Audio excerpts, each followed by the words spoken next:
Jadi begini, jadi Agrinas itu membutuhkan 105.000, 35.000 unit mobil pick up 4x4 dari Mahindra, Ya. 35.000 unit dari Tata Motor, dan juga truk roda 6. Namun menurut Saleh Hussein, saat ini jumlah pabrik seperti Suzuki, Isuzu, Mitsubishi, Wuling, DFSK, Toyota, Daihatsu Semuanya bisa. memproduksi kendaraan niaga ringan di dalam negeri. Total kapasitas produksi pick up nasional itu mencapai 400.000 unit per tahun. Normalnya ya, apalagi kalau ada program nasional itu bisa 1 juta unit. Jadi sebenarnya dalam negeri pun sanggup-sanggup aja, Mas. Sanggup. 400.000 sanggup. 400.000 tuh sanggup mereka. Apalagi 100.000 kecil lah itu. Ya, mungkin kalau ada kesepakatan dengan pemerintah India terkait dengan hubungan dagang, ya itu bisa dibicarakan. Ya. Itu misalnya, ya oke, untuk agar tidak terlalu jomplang defisitnya, ya kita impor dari mereka, tapi kan nggak sebanyak itu. Ya. Gitu. Pekerjaan di dalam negeri juga harus Yang lucu sampai CEO-nya Mahindra bilang ini adalah prestasi. Bersejarah. Ini adalah sejarah bagi Indonesia otomotif India. Iya. Kita dengar juga miris juga ya. Nanti sebentar lagi ada yang prestasi juga, yang pesawat Boeing nanti kita impor juga 50 unit dari Amerika ya. Dari Amerika. Bukan cuma pesawat sih, baju bekas juga kita impor. Aduh, mumet deh. Ini sensitif memang soal impor-impor di tengah jargon-jargon kemandirian pangan dan energi ya. Ya, tapi memang kita cukup sedih ya, karena ternyata kabarnya Kementerian Perindustrian itu tidak diajak bicara. Iya. Tidak diajak bicara, tidak ada diskusi. Terus kemudian apalagi Kadin juga nggak diajak ngomong. diskusi. Kaikindo juga dia ngomong. Kita cuma mengingatkan buat Agrinas, walaupun Anda diberi kewenangan untuk membeli, mengurus, tapi bukan berarti bisa seenaknya mengambil keputusan begitu, karena uang yang dipakai juga bukan uang pribadi kan. Ini uang negara. Uang negara. Anggaran negara juga. Jadi nggak bisa seenak-enaknya bahwa diberi kewenangan terus bisa ngambil sebegitu rupa, dan alasan yang disampaikan juga nggak masuk akal juga gitu. Jadi sekarang ini eranya udah keterbukaan, semua orang udah makin tahu, semua orang bisa ngulik ada apa di balik semua ini sebenarnya. Kalau harganya katanya lebih murah, ya kan belum diuji. Belum.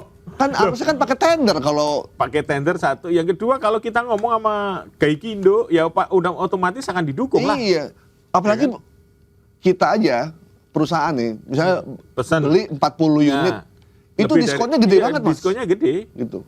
Diskonnya gede banget gitu. Nah, apalagi belinya sampai 100.000 unit. Bahkan bisa di custom. Katakan ini perusahaan transportasi Bluebird misalnya, pesan satu brand tertentu untuk desain tertentu, jumlahnya cuma 100 saja bisa dibikin. Iya, bisa benar. Ini 100.000. Iya, benar. 100.000. Gitu loh. Mana ada yang nggak bisa dilakukan oleh industri gitu. Iya, benar. Jadi ini jangan meremehkan industri dalam negeri kita gitu kan. Kenapa kita mengkritisi ini, memberikan komentar soal ini? Karena buat kita ini sesuatu yang nggak kalau istilah sekarang tuh di luar nurul gitu. Kita aja yang bukan orang industri otomotif, kita paham kok situasinya tersinggung. Gitu. Kita paham situasinya lagi berat. Daripada ada PHK baru, sementara janji 19 juta lapangan kerja juga belum terrealisasi, maka kita jagain nih yang udah ada, gitu. Mendingan kita membuat mobil dengan TKDN yang tinggi sehingga terserap tenaga kerja, UMKM yang lagi kita mau bantu, daripada kita membeli mobil yang sudah jadi, kita nggak dapat apa-apa sama sekali gitu. Kecuali nanti di tahun ketiga atau keempat karena pemakaian tinggi, kerusakan akan terjadi, servis akan terjadi, kita nggak tahu servisnya gimana. Nah, apakah ada perjanjian khusus Agrinas dengan produsen mobil itu atau gimana? Kita sih menuntut transparansi ya. Ya, transparansi informasi itu penting. Karena ini belinya udah kebanyakan, uangnya juga 24,6 triliun. Itu gede banget. 24,6 triliun tuh kalau dibeliin cendol. Aduh. Satu unit 300 juta katanya. Satu unit. 300 juta. Sekitar 330 juta gitu. Iya. Berarti ya cukup lah kalau yang mobil-mobil yang sangat bisa. Bisa lah itu mah. Apalagi untuk Koperasi Merah Putih, kan mestinya juga kenapa harus pesan di tempat lain? Iya, karena namanya Koperasi Merah Putih. Beda kalau namanya Koperasi Perindapan. Nah, kalau Koperasi Perindapan boleh belinya dari India. Ini namanya Koperasi Desa Merah Putih. Berarti kan Merah Putih kan ya Iya, yang ada di produksi ada di dalam negeri lah gitu, walaupun mereknya. Jadi gini Mas, kadang saya cuma khawatir, misalkan ada menteri yang bilang, itu Alfa, Indomaret di stop. Mereka udah terlampau kaya. Terus? Nah, mereka lupa bahwa Indomaret itu membangun dari berapa puluh tahun yang lalu. Dan Alfa Indomaret itu franchise, yang punya juga masyarakat juga gitu. Terus disuruh stop tuh gimana gitu. Jadi jangan ikut terlampau jauh urusan market. Yeah. Publik juga udah paham. Publik udah bisa tahu kok kapan beli di warung Madura. Yeah. Benar, kapan mau beli di Alfa. Kapan mau beli di warung tetangga. Betul. Mereka udah tahu kok.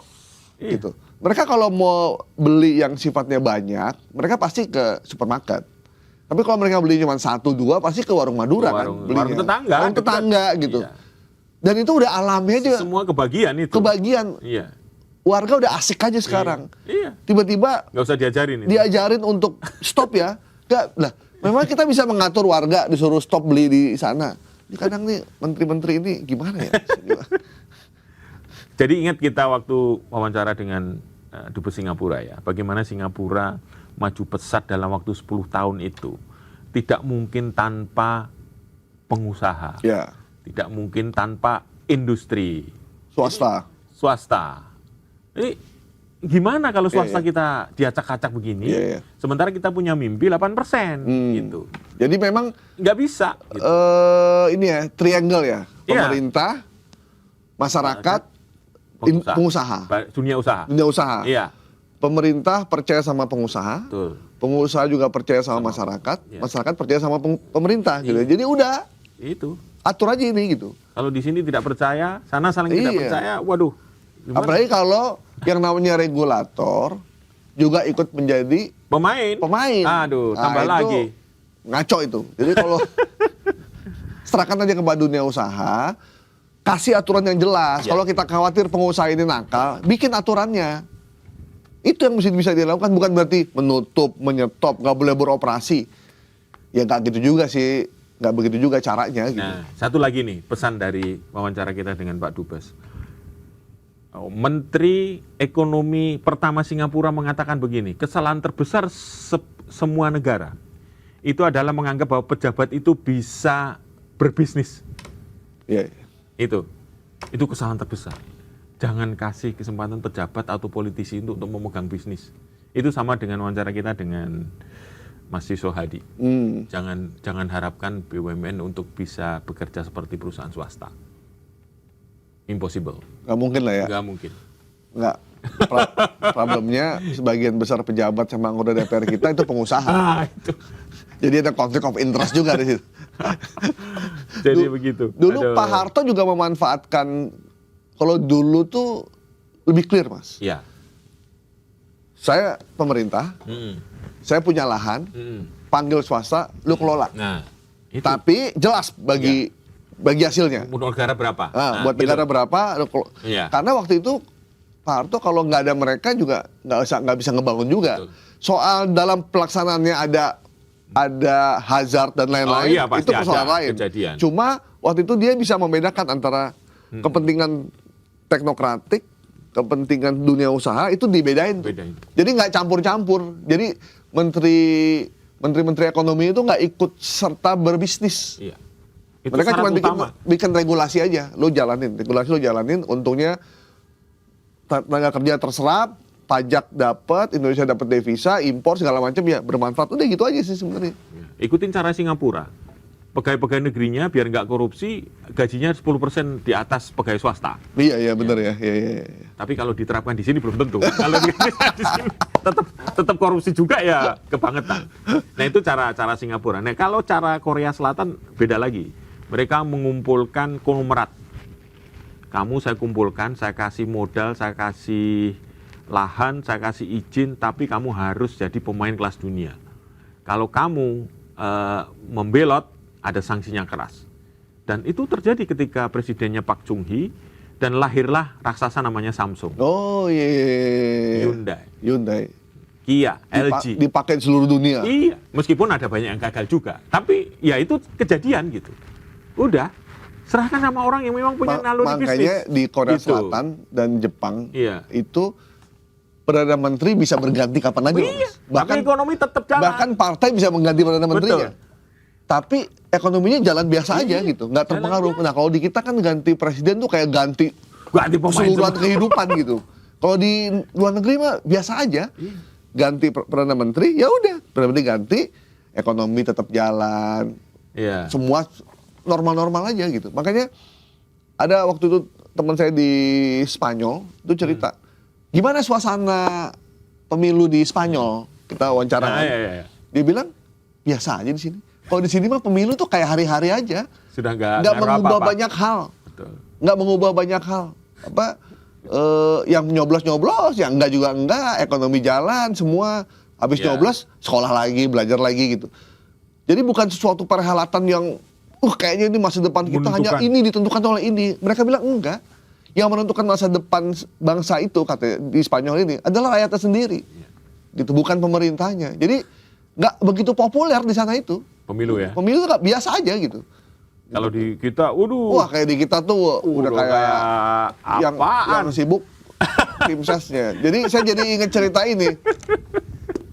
Dasar Latif ya Ustadz. Jadi di suatu ketika di surga itu malaikat buka kunci surga kan di akhirat.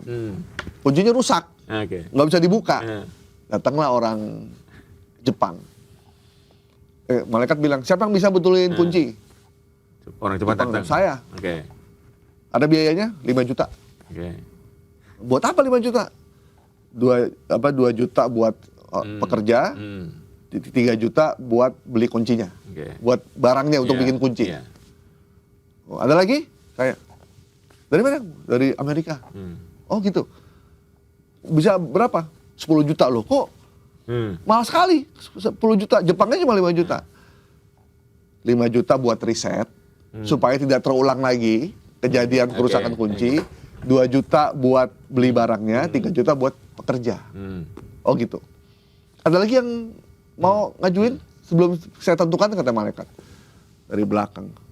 Saya malaikat. Dari mana kamu? Dari Konoha. Oke. Oke. Sini. Kamu bisa betul kunci? Bisa. Ngajuin berapa? Datang dia. Malaikatnya dibisikin. Saya bisa 15 juta. Mahal sekali. Buat apa aja? Ini saya samperin. 5 juta buat kamu. 5 juta buat saya. 5 juta kasih orang Jepang buat kerja. Itu ya. Makanya mahal terus ya. Makanya mahal terus. Jadi kata malaikat, saya ini malaikat, nggak bisa disogok. Kembali kamu ke neraka. Aduh. Kira-kira begitulah situasinya. Ya, mudah-mudahan segera ada keterbukaan dari Agrinas menjelaskan kenapa harus 105.000 semuanya dari India, kenapa speknya harus 4x4. Ya. Terus apakah sudah ini mempertimbangkan segala hal termasuk sektor industri otomotif di tanah air, terus mengapa juga menghitung juga bagaimana efek ekonomi yang akan ditimbulkan kalau itu impor dilakukan. Dan tadi saya pikir masukan dari Kadin sangat baik, kemudian Menperin juga sudah menyampaikan hal-hal yang objektif dari Kementerian Perindustrian. Jangan sampai justru terjadi deindustrialisasi secara massal karena keinginan yang ingin mempercepat sesuatu yang tanpa pertimbangan yang matang. Iya.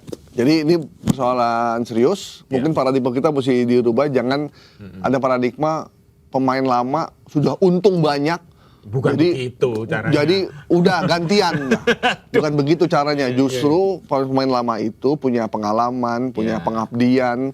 Kalaupun mereka diatur juga mereka mau sebenarnya gitu. Kan bukan salah mereka juga gitu. Jadi dan mereka udah terbukti ada di sini bertahun-tahun setia dan memberikan dampak ekonomi buat masyarakat kita juga udah terasa gitu. Jadi makanya kita harus segera kalau bisa dibatalkan seperti kata Kadin, Ya. dibatalkan atau setengah-setengah gitu Iya, Mas, ditinjau biar ulang. tidak menyakiti perasaan teman-teman yang sudah bekerja keras di industri otomotif nasional. Demikian, selamat berpuasa. Semoga puasa kita bisa lancar sampai nanti azan Amin. maghrib. Sampai jumpa di The Comment besok. Baik. Baik.